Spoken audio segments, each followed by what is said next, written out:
welcome to Discover the Wild. My name is Sarah and I'm going to introduce you to some of the wallabies here at the park today. Well, today we're going to be feeding our wallabies.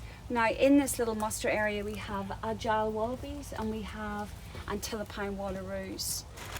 The main difference between the wallabies is that they are generally a smaller species and they have really compact legs which give them the ability to run through forested areas. The wallaroos have bigger body mass and they have longer legs, so they can navigate more through the rocky hills. So the wallaroos are more stocky, bigger and more muscular.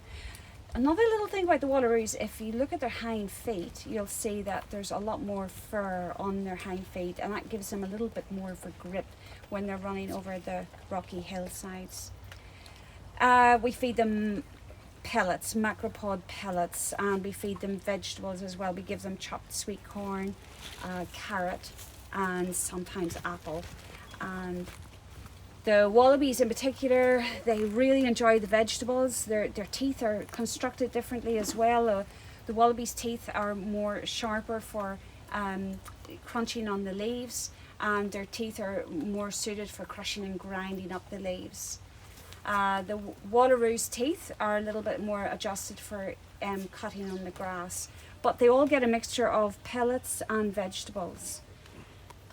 The main thing about the wallabies, if you're like trying to work out, well, is it a wallaby, is it a wallaroo, is it a kangaroo, the differences are the different sizes. So the wallaby name is given to smaller species. As I said earlier, they're smaller in size and they need to move between trees. The wallaroo is an intermediate sized species, much more stocky, muscular, and kangaroo is given to the largest species. Now we do have red kangaroos, but they're found more in Central Australia.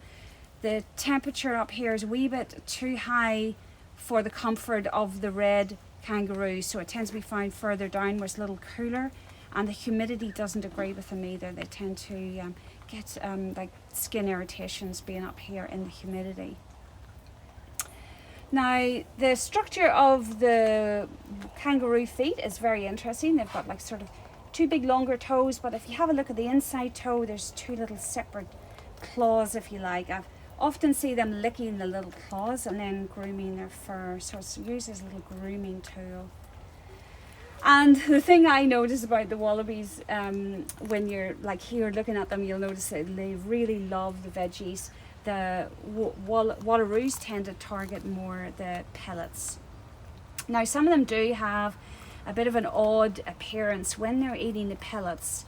They sometimes get very, very relaxed and they adopt this sucking of the tongue little habit that they have, is where they just go into a bit of a trance and start sucking their tongue.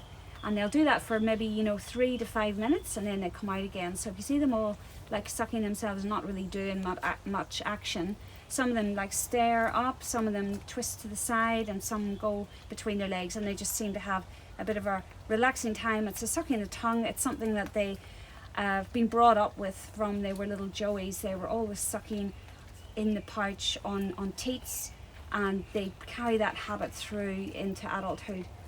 It's interesting though, the wallabies don't actually do this little habit, but the Antilopine wallaroos tend to always carry this sucking the tongue habit into adult age. Now you'll see them fidgeting, flicking their tails around. What they're doing there is getting rid of any annoying mosquitoes. Sandflies are a bit of a problem over here and in the top end too. So the sandflies like to nibble on their tails. When it's really bad, you'll often see them sitting back on their hind legs and pulling their tail in between their legs, and I'm sitting there swatting flies and mosquitoes from biting them.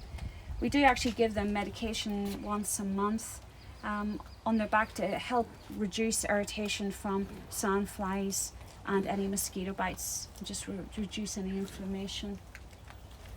The main differences between the wallaroos and the wallabies: the Antilopine wallaroos have a lot more light grey on their legs, obviously bigger as well. The wallabies much smaller and darker in colour, and that gives them more camouflage when they're in amongst the forested areas.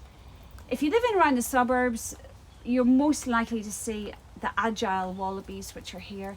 they tend to have, I guess, be more tolerant and be more relaxed around people, so they're not too shy about coming into any urban areas or the fringes of urban areas to graze on any grasses, and yeah, they'll take advantage if there's any free food being around. But we always tell people not to feed any of our wildlife, because you can encourage them to become dependent on us. It's just better to let them forage naturally.